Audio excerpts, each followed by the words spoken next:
The broadcast is now starting. All attendees are in listen-only mode.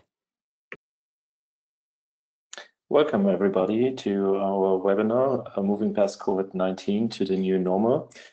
We would like to ask everybody to be a little bit more patient so that everybody has the chance to follow us through the entire webinar. Thank you very much, and like I said, welcome.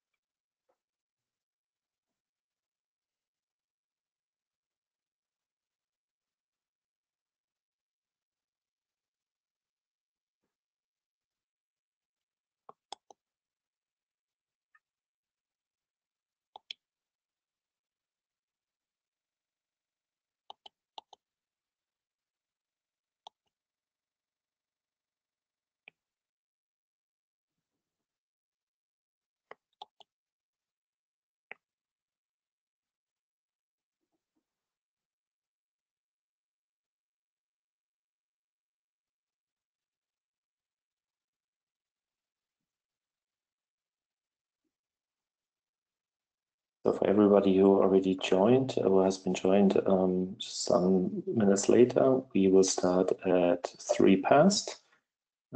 Just a little bit more patient. Thank you very much.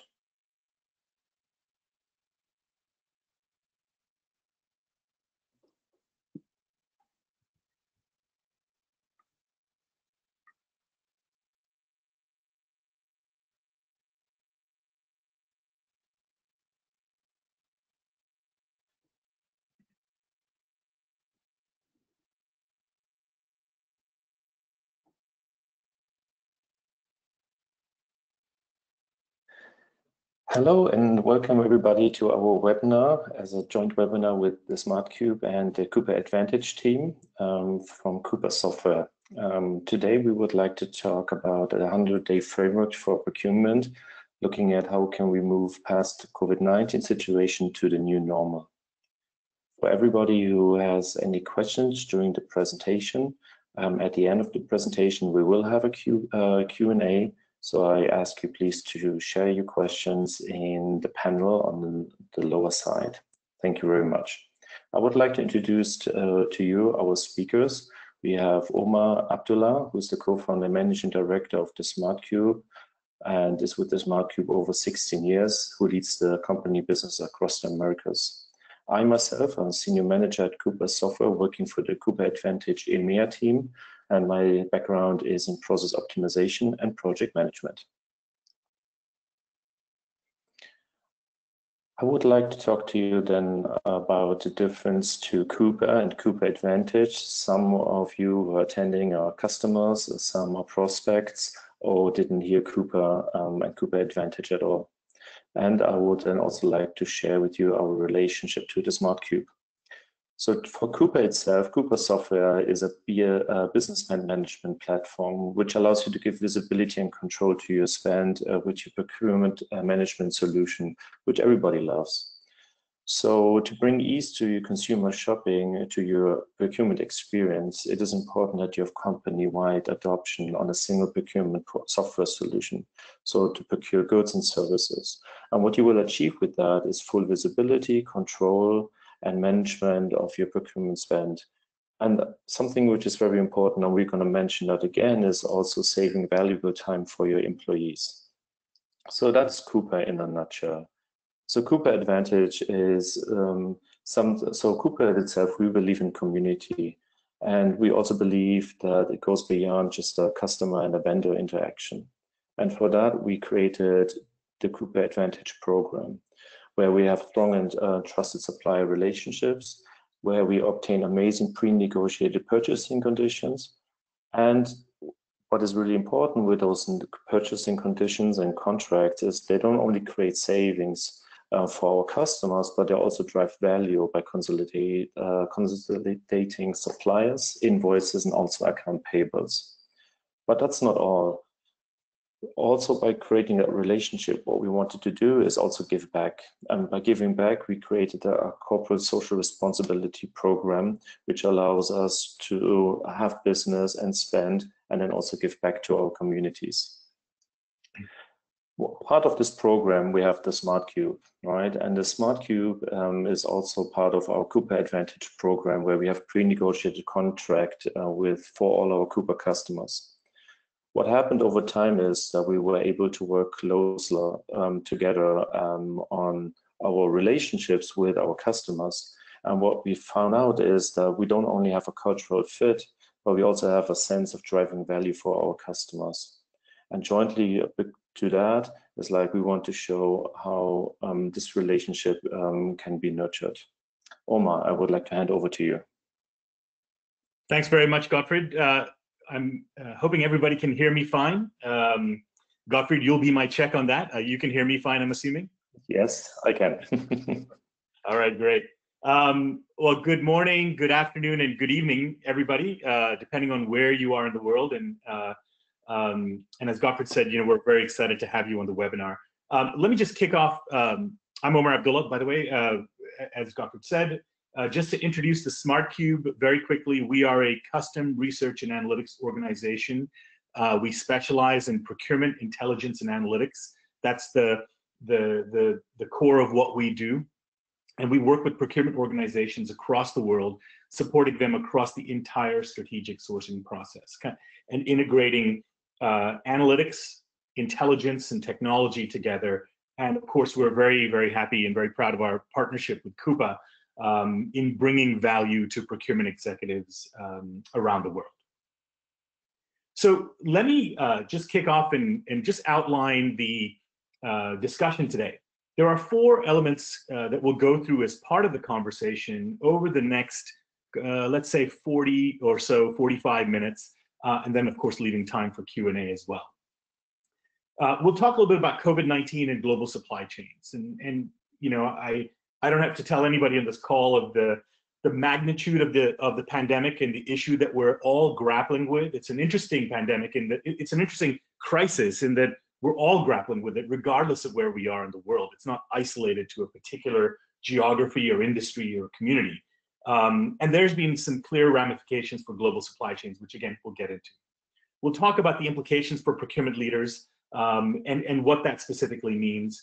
And then, as Gottfried said, we'll lay out the framework for the next 100 days. And I'll talk through why we've been thinking about this framework as a next 100 days framework in the coming pages.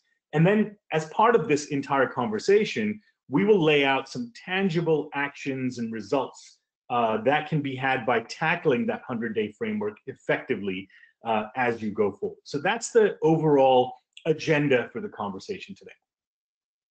So let's dive right in. And I think there's a little bit of a gap in terms of when I flip the pages, so I'm going to try and monitor and keep track of that. So COVID-19, as I said, it's a global phenomenon. It's an interesting one in that we're all grappling with it, no matter where you are in the world.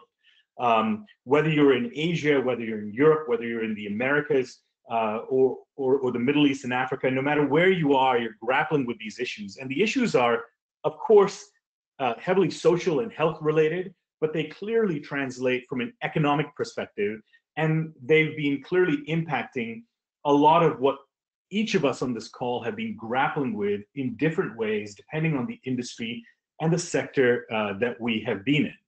And the implications for industries in general, and then procurement leaders in particular, is evident. I mean, you can see it in the news headlines that you've been reading and watching, probably to the point of exhaustion over the last several months. Companies have had to rethink their operations. They've had to grapple with profitability issues and cash flow issues and financial health issues, as well as fundamentally economic health, which is broader, of course, than simply financial.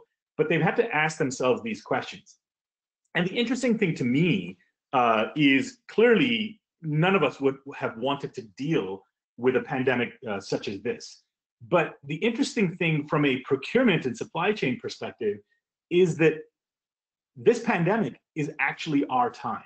This is the environment and climate that this function was made to thrive and excel in. And again, none of us want to deal with something like this, but this is where procurement delivers the most value. And we've been seeing that in a couple of different ways. Clearly, from our experience of clients that we work with and speak with, their demand in terms of questions they're asking around procurement issues, the kind of analytics they want to get done, the kind of insight that they're looking for has only increased since this pandemic has grown, has come along and grown.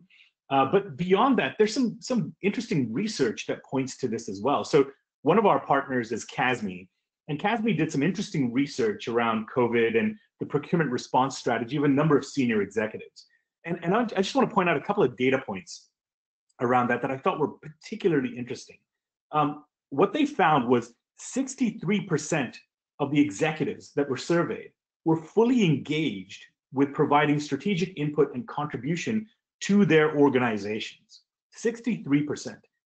Another 30% were indirectly engaged. Either they worked through a particular C-level individual or they were still contributing in some way. That's 93% of these senior procurement executives who said they were materially involved in the response that their companies were putting together for the pandemic. Now that's a massive jump compared to 2008, which was the last Great Recession, which, by the way, was what I thought would be the biggest crisis that I'd ever seen in my lifetime, but clearly we've surpassed that. And at that time, procurement's involvement was, relatively speaking, compared to based on the survey, minimal at the time. And again, why is that? Well, 89% of the companies that were surveyed said that procurement was far more mature, more credible, and better equipped to add strategic value than they were in the 2008 financial crisis. So it's clearly come along aggressively. So that's why I say procurement's time is now. This is the opportunity for us to really position and drive value for the corporation. By the way, this CASME report is available on our, we have an intelligence, the Smart Cube has an intelligence platform called Amplify Pro, which I believe is also accessible via Coupa. And it's free to access. You can go in there and pick up this report yourself. Just sign on, log in, free to access, and you can see it. So as part of this response over the last several months, as everybody on this call will have experienced themselves, we've been focused around rapid response. How can we respond to and tackle the issues that the pandemic has raised? And that's ranged from identifying suppliers, looking at supply chain continuity, looking at your networks and logistics continuity, and ensuring that remains. So a lot of that rapid response work happened in, let's broadly call it the second quarter of the year. I know depending on the part of the world, it was in the first quarter as well, but broadly, let's call it the second quarter of the year. Now, as procurement organizations and organizations generally, broadly speaking, come out of that, and I know different countries are at different places, and in America, which is where I'm based, different states are at different stages. Companies are beginning to think about post-lockdown, right? What do we do when we come out of that? And so what we wanted to do as part of this conversation today is lay out a framework, a way to think about this, and a way to essentially put your company and your category on the front foot. How do you move past COVID-19 and begin to think about things? And to us, there's 5 fundamental steps that you have to think about. Number 1, you have to assess the demand context, the end consumer customer demand context. You have to optimize your supply chain to the extent that from a procurement perspective, we have input and insight and control over the parts of the supply chain that we look over. We have to fortify our operating model. This is a really interesting one, which we'll get into, and it's really a perfect time to rethink the procurement model itself. We have to rethink category strategies. A lot of the strategies that we put in place at the beginning of 2020 are pretty much out of date right now. They don't apply. They need to be rethought.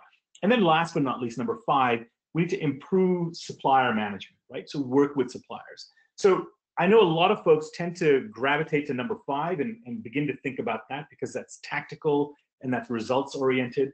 But actually what we'd like to talk about over the coming pages is really walk through the fact that all of these 5 steps are critical and that it's important to ask the right questions at each of those steps, understand the types of analyses and actions that should be undertaken, and we'll also throw in an example about how an organization thinks about that specifically at each of those steps as well. So Gottfied, thank you, Omer. That makes sense? Yeah, please go ahead.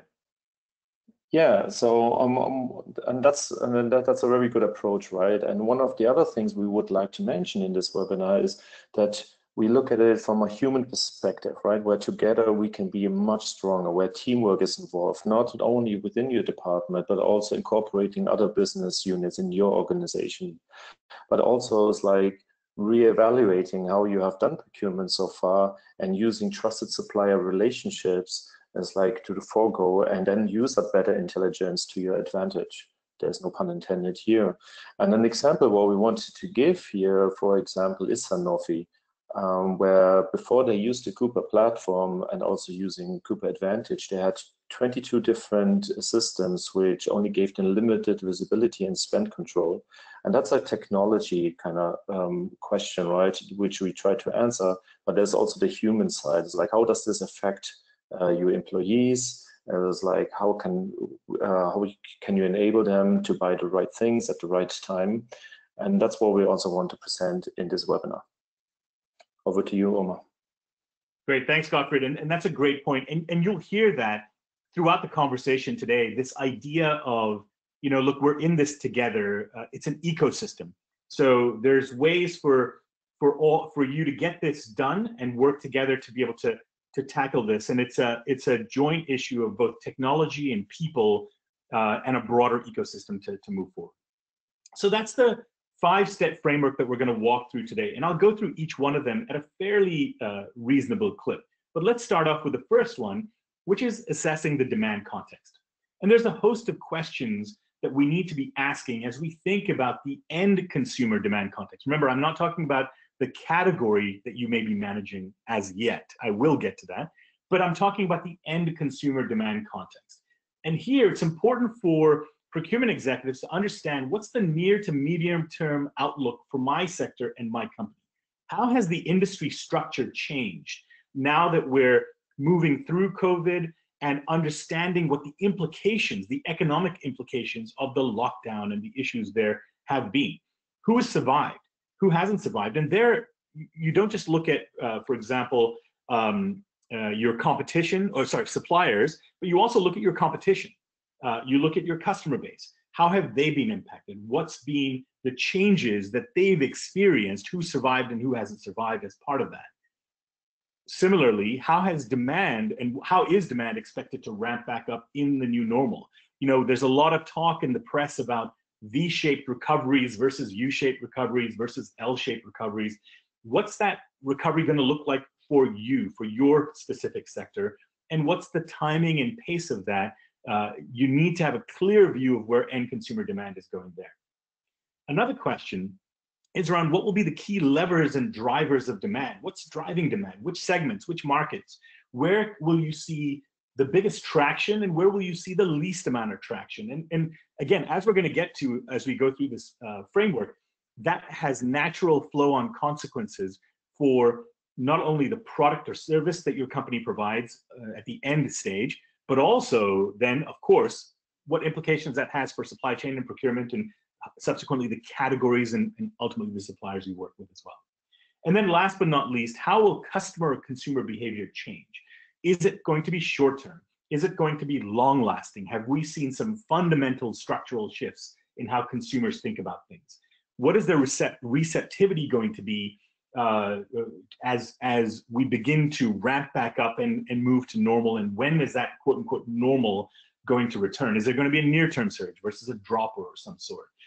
Those of you in retail and the airline industries, as only two examples, but two prominent examples, will be asking that question most prominently as you think about things. So those are some of the kinds of questions to think about as we assess that demand context. So what do we do? Well, there's a host of action areas that we can target and think about. There's a host of analyses and insights that you can draw on. It's important for the procurement leader to develop a point of view on sector outlook. Where is your sector moving to, right? What's happening? Again, going back to those questions, how has that sector changed?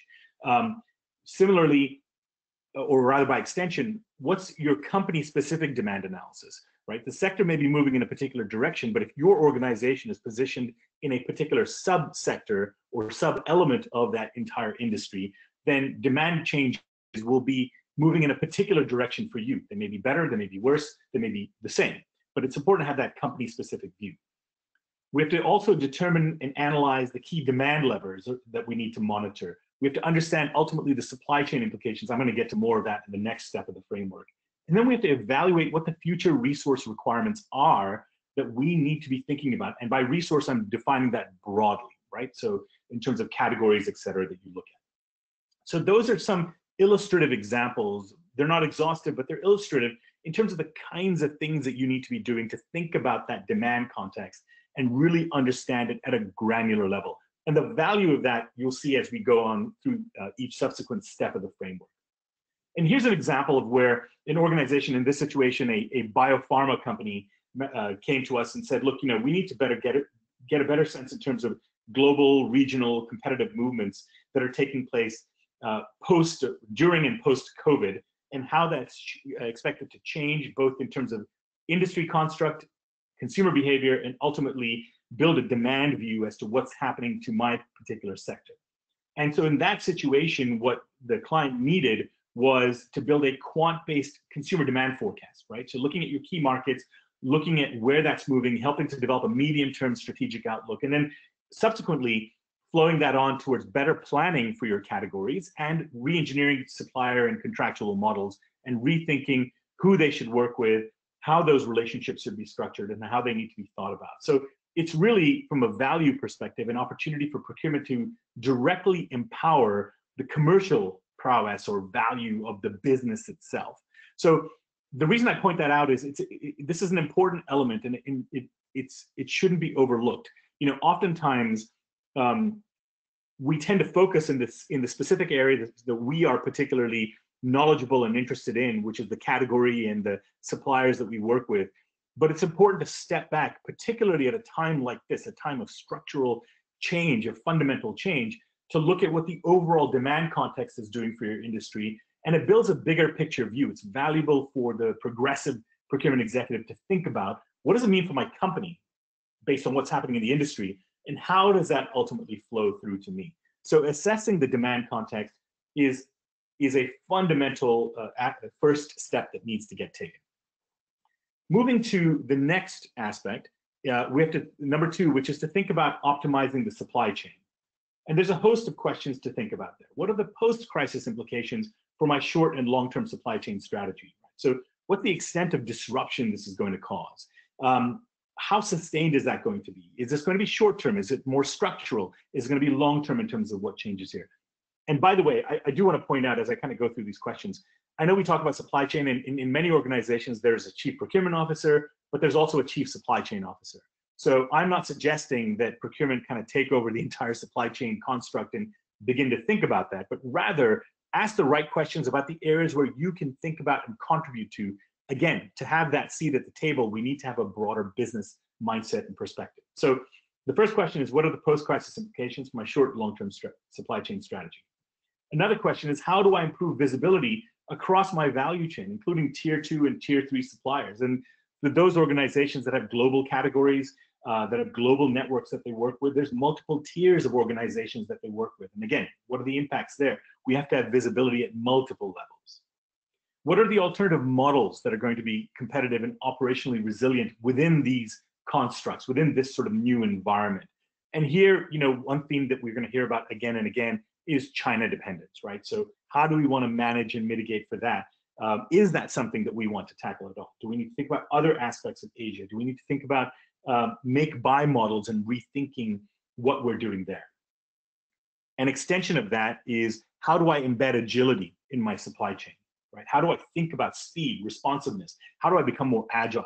And this is a more complex issue that you grapple with, right? So make-buy, contract manufacturing, all of that falls in. But broadly, you have to think about this not only from the processes that you have to put in place, right? So what has to change, let's say make-buy as an example, but also your data requirements. What do I need to understand and be able to react to? And this is, again, where the value of technology comes in, and insight to help shed better light. But also, the other aspect is talent and people. What kind of people do I need to be able to keep on top of this, to be able to react effectively and aggressively in these situations? And then last but not least, how can I drive logistics optimization, right? So what are the total cost implications? How does this impact my speed to market, my supply chain continuity? What are the sourcing implications? So again, some of the questions to ask from an optimizing supply chain perspective. Now, action areas. Action areas are, in terms of things you can undertake or analyses you can begin to do, is to understand the post-COVID-19 supply chain landscape. What's changed?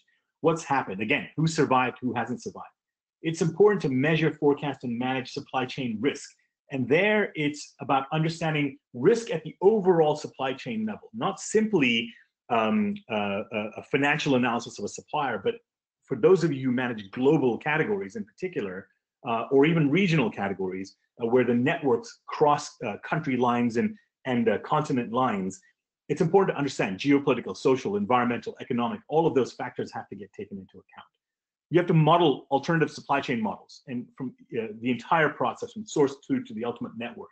You have to analyze what the new normal looks like from a contract manufacturing perspective. Again, getting back to that make versus buy analysis. Who can I work with? What are the economic models I have to put in place? And then last but not least, optimize the logistics model and really think about how we can better engage the right kinds of logistics service providers. And an example here is a healthcare company where they wanted to actually better understand their logistics category and maintain supply chain continuity, really be able to manage their speed to market and mitigate as much cost issues as possible. Some of that's unavoidable given all that's going on right now, but there was a need to better understand that. So again, they wanted to gain a better, more granular visibility into their spend. They wanted to reduce overall costs and improve overall logistics performance. So the solution there was not just qualitative analysis, but frankly, taking your data and building out simulation tools that helped you assess things like on-time delivery scenarios, the route consolidation, how do you reduce the number of miles, you benchmark against other performers that you're working with, as internally as well as externally, and looking at alternative cost improvement scenarios, and then ultimately selecting the right logistics service provider to be able to work with. So this sort of analytical framework and the snapshots on the right give you an idea of what that analysis, some of that looks like. And we're happy to share some of this post the call as well, but it gives you a flavor of what has to get done.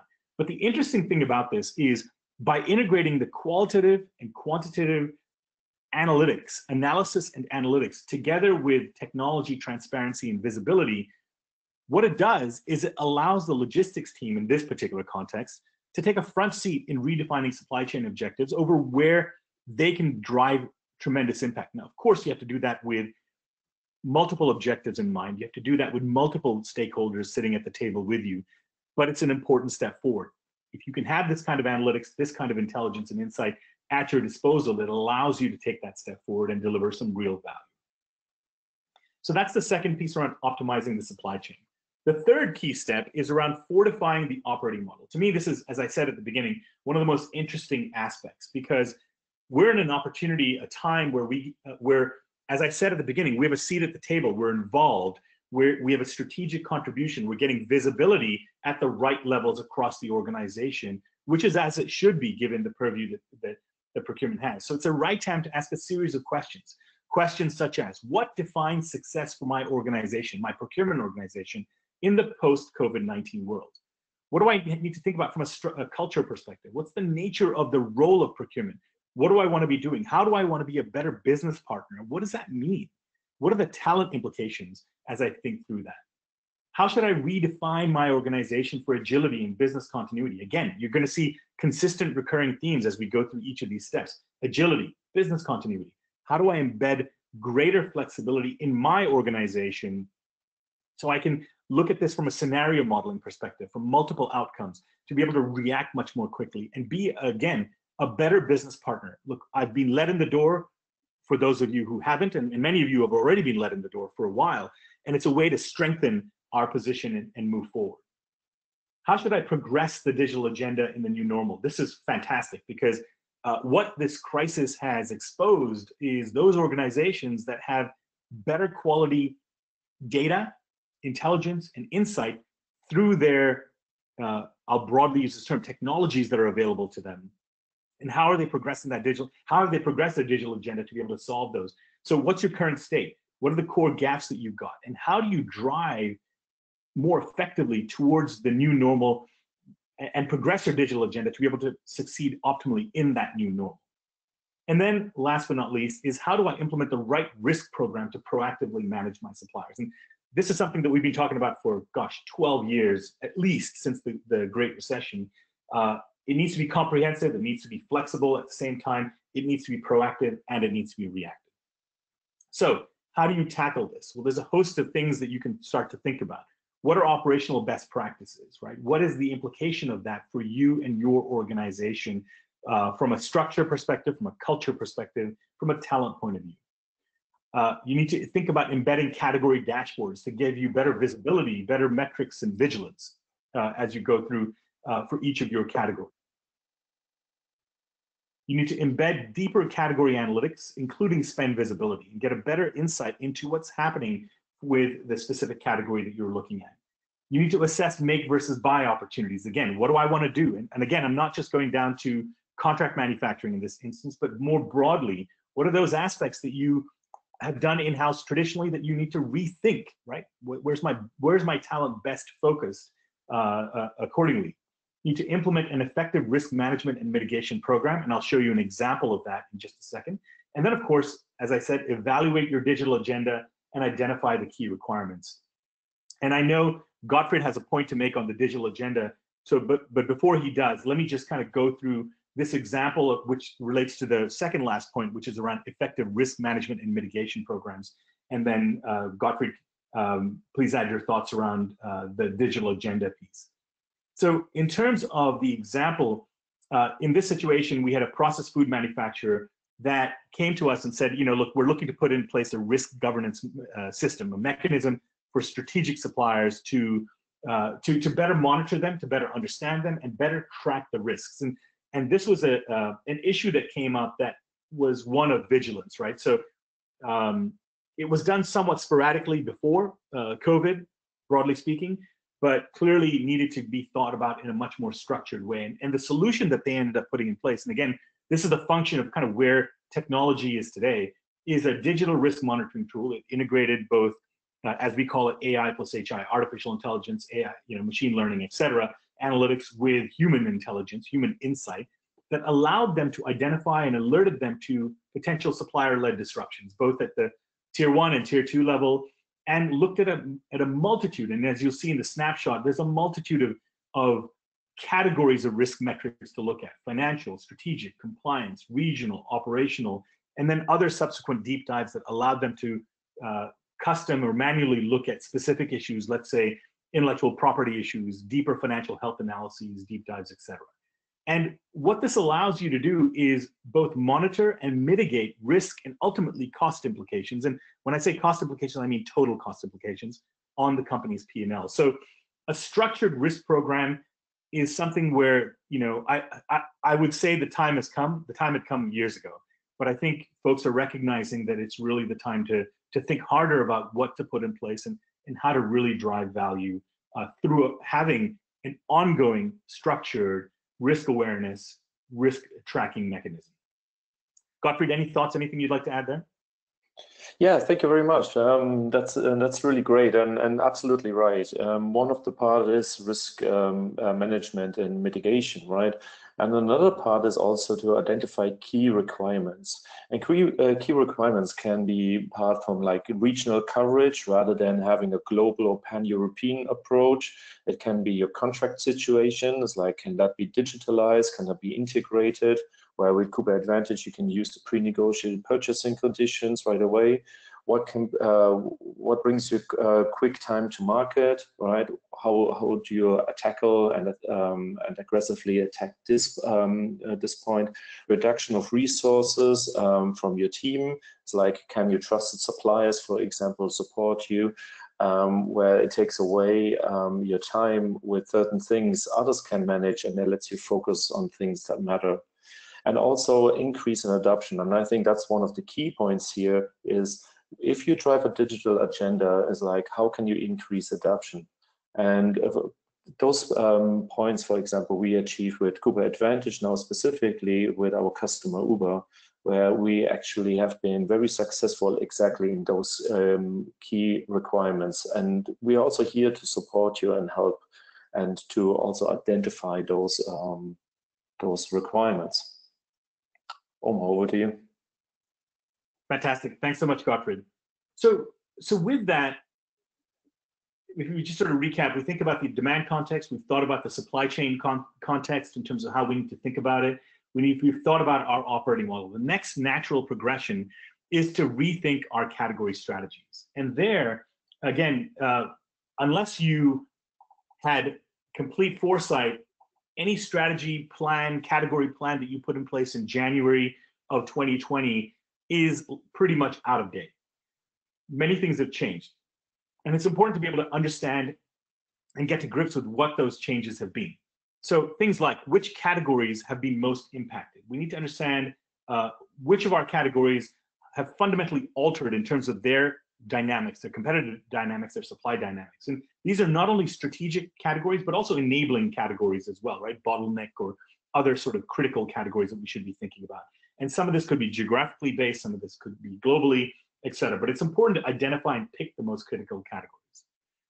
How has the demand profile changed and the supply market characteristics changed? And this is everything from overall demand level, which we talked about, down to the category level, and what's the implication for how much or how little of a particular category I've got to buy, and what kinds of specifications within the category, for example. What's the structure of the market? Who survived? Who hasn't survived? What are the strategic changes that now need to be made to assure future supply continuity, right? Does this mean a change in suppliers? Does it mean a change in my strategy of where I need to source from? What are the cost implications that arise? What are going to be the top category sourcing value levers for 2021, right? Do I need to rethink my sourcing options? Do I need to rationalize the number of SKUs? Do I have to rethink demand management, for example? And then last but not least, what are the expected contractual changes to put in place to manage future risks, right? What's the nature of the deals that I have to put in place? How much flexibility do I need to afford myself? What can I lock in? What should I lock in versus not? So a host of questions that need to be considered as you rethink what your category strategies ought to be. And in terms of actions, there's a host of them. We have to look into our category spend assessment. And in many cases, we have to develop or redevelop that category spend assessment. We have to understand the supply market changes and demand levers. For many of us, we have to go back and redevelop and retool our category playbook, right? We spend a lot of time helping clients think through what a category playbook ought to look like. And this is one of the first times where we have to go back and revisit it within the course of the same fiscal year, which is necessary just given everything that's gone on. We have to analyze commodity risks, obviously, and embed mitigation measures accordingly in those, whether it's through hedging or other strategies that you put in place. But again, commodity volatility is here. We have to manage and think through that very carefully. We have to identify alternative supply markets and suppliers by category. Again, go back to that China example, right? How much China dependence do you want versus not?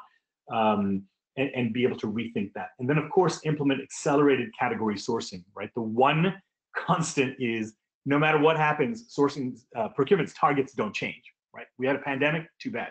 What do we need to identify and accelerate impact and category sourcing value quickly in the next 6 months and prep ourselves for 2021? And then in terms of an example, here is an example where an industrial company overhauled its global IFM strategies, facilities management strategy. And here, think of this as essentially redoing their category playbook. They re-looked at a granular view of their internal spend to identify opportunities in light of the new business context that was there.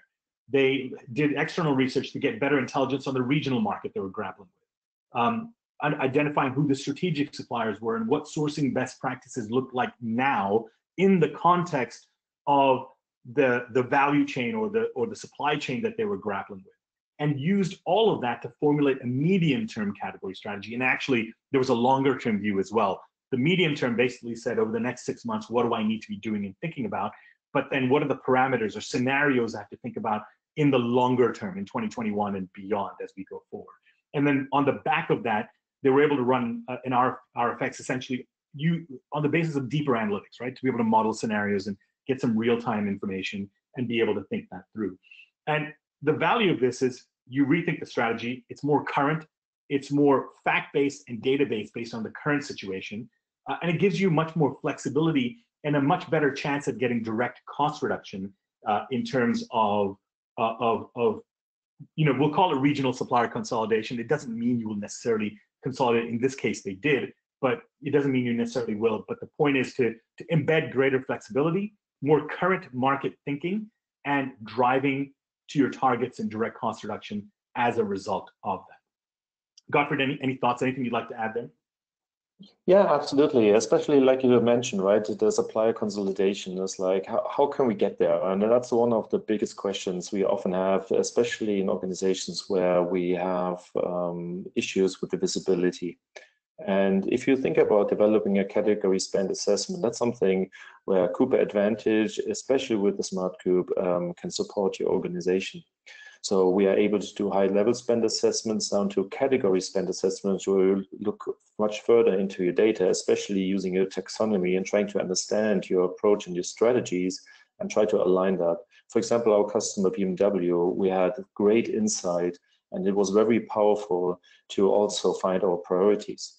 And one of the discussions here then is, it's like, how is your 80-20 split?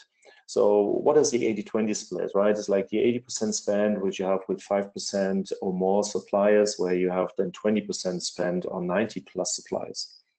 So when we look at those kind of things, is we try to not evaluate that by just consolidation or just by savings and contractual management, but also it's like looking at the value, which is not only a cost reduction, but it's also like, how do your employees consume that category?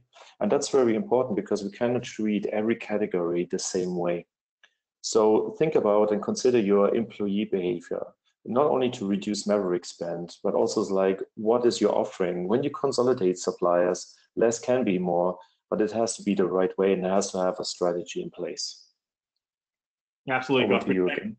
Thanks so much. And that's a great point, that value comes not just from the unit cost of the actual product or service, but it comes from a more holistic view, right? Bringing the human element together and thinking through actual usage as well.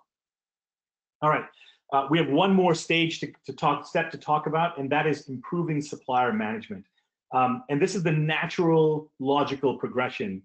Understood demand, understood the supply chain, understood how we need to think about our operating model within procurement, understood the category strategies themselves, and now we move to the supplier management piece. And there's a host of questions to think about there. How do I de-risk my supplier strategy? What's the new supplier market structure look like? What are the risk points? And what does de-risk actually look like, right? Is it inventory related? Is it better scheduling? Is it all the way down to looking at different supply options? Some questions that might come up are, how do I reduce my dependence on specific countries or regions or suppliers? And maybe one of the things that this pandemic has identified is your organization's over dependence on a particular geography, for example. And that doesn't necessarily just mean China, because obviously that's a big part of what's being talked about today. But these days, rather it could be a broad range of things in terms of, it could be other markets that you're particularly dependent on that this is exposed, and that now you need to rethink. What are alternative destinations? What does it take to pre-qualify? What are the switching costs to be able to prepare for that? What are the total cost implications? And to me, this is like the big takeaway, right? What are all of the cost elements, much beyond unit cost, but looking at the entire value chain for that particular category, and how does that play through if you switch suppliers, and how does that change the cost implications? Who are my optimal suppliers in this new normal? And again, these are all interrelated points, right? So you have to think about TCO as part of this. You have to think about nearshore versus offshore. You have to think about implications for delivery continuity. And then last but not least is, how can I best monitor supplier health as I ramp back up to business as usual? And we touched on this earlier when we talked about risk frameworks and risk structures and parameters to put in place. And this is, again, the natural extension. You look at risk at multiple levels, right? You look at risk at a supply chain level, you look at risk at the category level, and then you have to look at risk at the supplier level, both the supply base and individual suppliers as well. And again, it's important to look here not just at financials, but also operational, environmental, other business factors as well. And the one other point I do want to sort of point out here is as we think about this issue of improving our supplier management and how we work with them, my underlying assumption, and what should be the underlying assumption for all of us, is that we have to have strong supplier relationships in the first place, right? These aren't things you fix after the fact, right? You can't develop a great supplier relationship. Suppliers won't be willing to help only when it comes time to a crisis. We build those, it's a two-way relationship that we build together as we go through the relationship before and after. But regardless, certain set of questions we all have to think about there. Okay, action areas. There's a host of them. So it's important to assess that post-COVID-19 supplier landscape. How has that changed? Who is still there? Who is not there? It's important to look at region, country-specific risk assessments, right? Understand how risk management has changed. What are the resulting cost scenarios for the new normal? We don't know what exactly the future is going to look like. So we have to look at scenarios, and we have to model those scenarios from a TCO perspective, depending on what the outcome is. It's sort of a probability-laden exercise, if you will. Certainly, we have to identify and pre-qualify alternative suppliers. We need to evaluate pre-negotiated purchasing conditions, and I know Gottfried's going to touch on this in just a second. And then we have to analyze and monitor supplier health, right? Ongoing management of supplier health, and be able to think about all of these factors. In terms of an example, in this situation, a CPG conglomerate essentially wanted an external view of a particular market, flexible packaging supply market in particular. And they wanted to just get a better sense, because it's a key category for them. They have to better understand how the market had changed.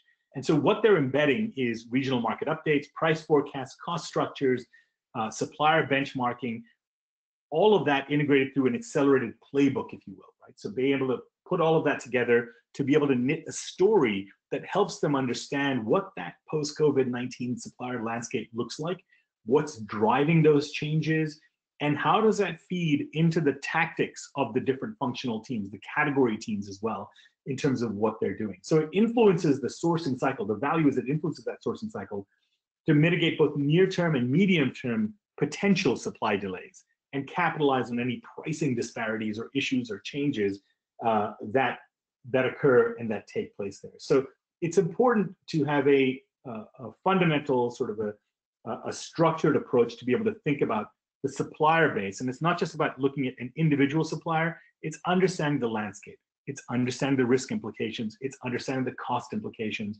and then being able to move forward accordingly. Gottfried, any thoughts there?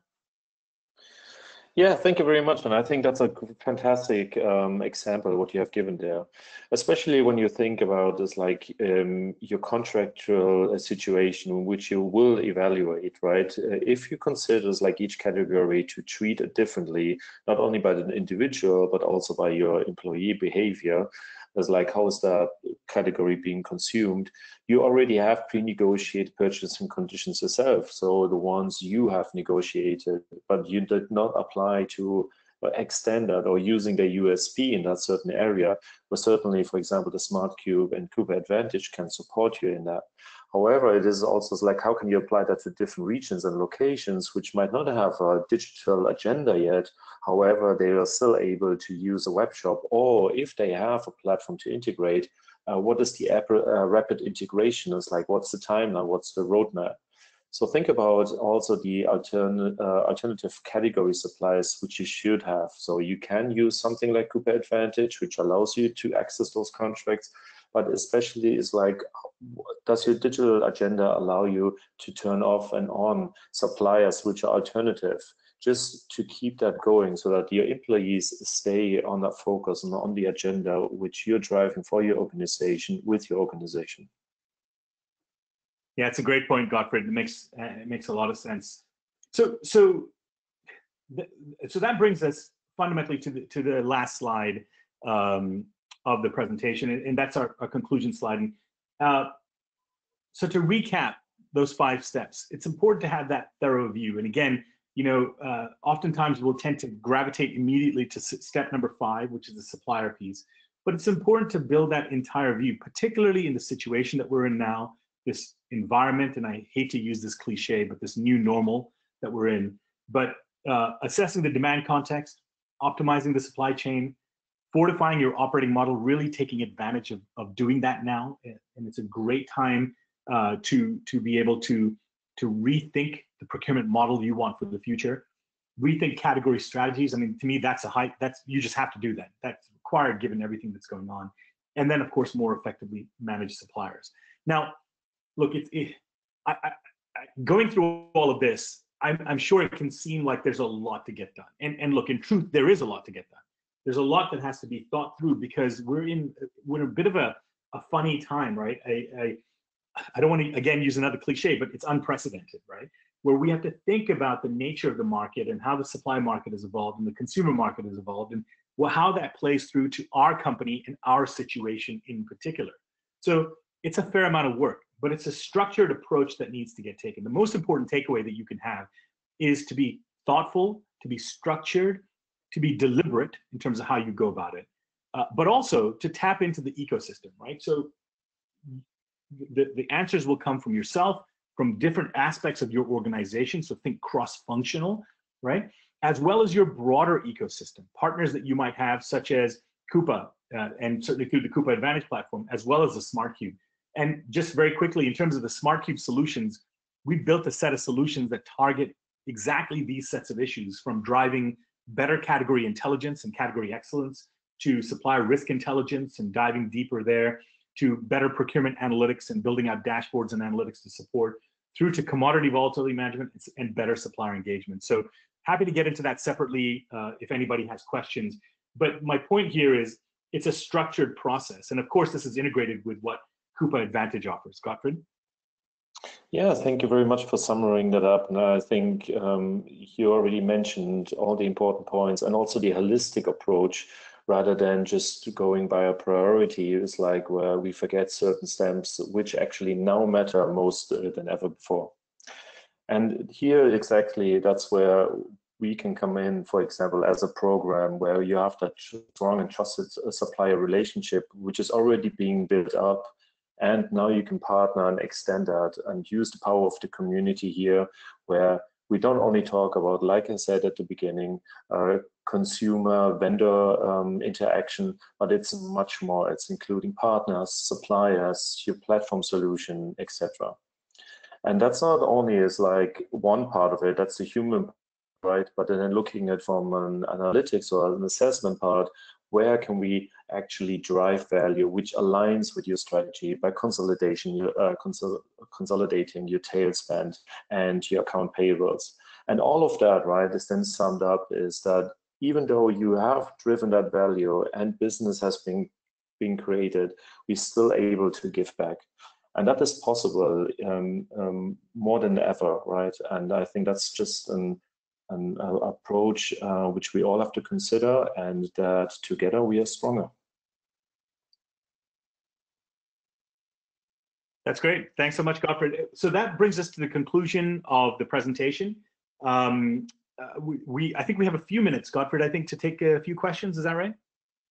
Yes, absolutely. It's like, I have one question here from one of our attendees. It's like a question would be, is like, what are your biggest challenges you're seeing working with your customers? Sure. So I'm happy to take that, Gottfried, and then please jump in as appropriate. Yeah, absolutely. So I think there's probably a series of them. If I look, probably there's two or three aspects to this, right? So number one, I think what the COVID-19 situation has identified most prominently is the need for a more structured response to the issue of risk, right? And I think what a lot of organizations have realized is that they haven't done enough work in terms of developing a sustained response to how they think about this issue of risk, right? So how do I monitor on an ongoing basis, but then how do I deep dive as appropriate in being able to dive into it? So I think that's sort of one overarching message that has certainly come out. The second aspect related to that is there's then the thought process that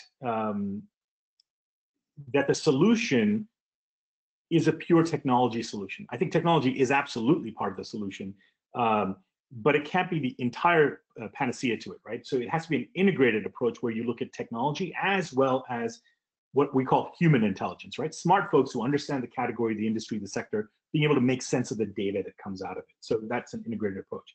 And then the third aspect that I would just add to that is, I think folks get flustered because they think they need to put in place something too large because not enough work has been done. So in other words, they're trying to do too much too soon. And what I would say is that's not necessary. You can take it in steps, you can break it down into manageable bite-sized chunks and be able to tackle that issue accordingly. Great. Thank you so much. I think we still have time for another question. And it's like and fully aligned on your answer, Omer. Another question would have been is how should one work with their strategic suppliers who are facing COVID-19 risk without spoiling the relationship or ending the contract? Yeah, that's a great question, and I think the foundation of answering that question, it goes back to something I said just a couple of minutes ago, which is you have to have been building strong relationships all along the way, right? When times are good for both parties, whether it's yourself as an organization or the supplier. And so strong supplier relationship management has to be a hygiene factor, right? It has to be part and parcel. In times like this, I think, the foundational principles are more openness, more transparency, more of an open book approach, being clear about what you need as a customer, but also being clear about the challenges that the supplier is facing, and finding ways to work together to be able to resolve those to both people's benefits, right? That's absolutely critical. So I think the biggest aspect to think about in working with strategic suppliers is taking a two-way perspective, right? And look, our issues are important. Our issues as a customer issue is important. We have to grapple with those. We have to be able to deal with these issues. No question, right? Because everybody has to hit their numbers and everybody has to hit their performance goals. But if we're going to build a productive ecosystem, and if you want to tap into the real value of your strategic supplier network, then it's important to have that open communication and two-way alignment there. So that's, to me, I would say that's kind of the foundational principle, is more openness, more transparency, be willing to share more than you're comfortable with, right? That's a big mindset shift for a lot of folks, but be willing to share more than you are comfortable with, because you have to, right? We both depend on each other, customer and supplier. So let's work together to get at the right solution and give and take accordingly in getting to that. That makes sense? Would you agree with that, Gottfied? Yes, I totally do. It's like, and that's one of our cultural approach, is that community thinking, that not only between your, as a customer and your supplier is like having that relationship and building that community, but also it's like like-minded, is like customers in your industry or even outside of that, right? It's like, what is their approach, and learning from each other. I think that's very, very important, because those are bringing you questions forward, which you can bring in a meeting with your supplier who might be struggling, also to support him, but also to align properly. I'm looking at the time, we got 1 minute left, and we have several questions which we would love to answer, which we will do in a follow-up email early next week. From here, is like, I would say we will close the webinar. And for my part, as from Coupa Advantage team, I thank you very much for attending and making the time and being with us. Omer, you're the last words, please. All right, thanks so much. And yeah, thanks everybody. Really appreciate all of you taking the time. We will get to all of the questions, as Gottfied said, in a subsequent email. And again, if you have questions, please do reach out. We're happy to help and support along the way. Thank you so much. Yes, absolutely. Thank you so much. Bye-bye. Bye-bye.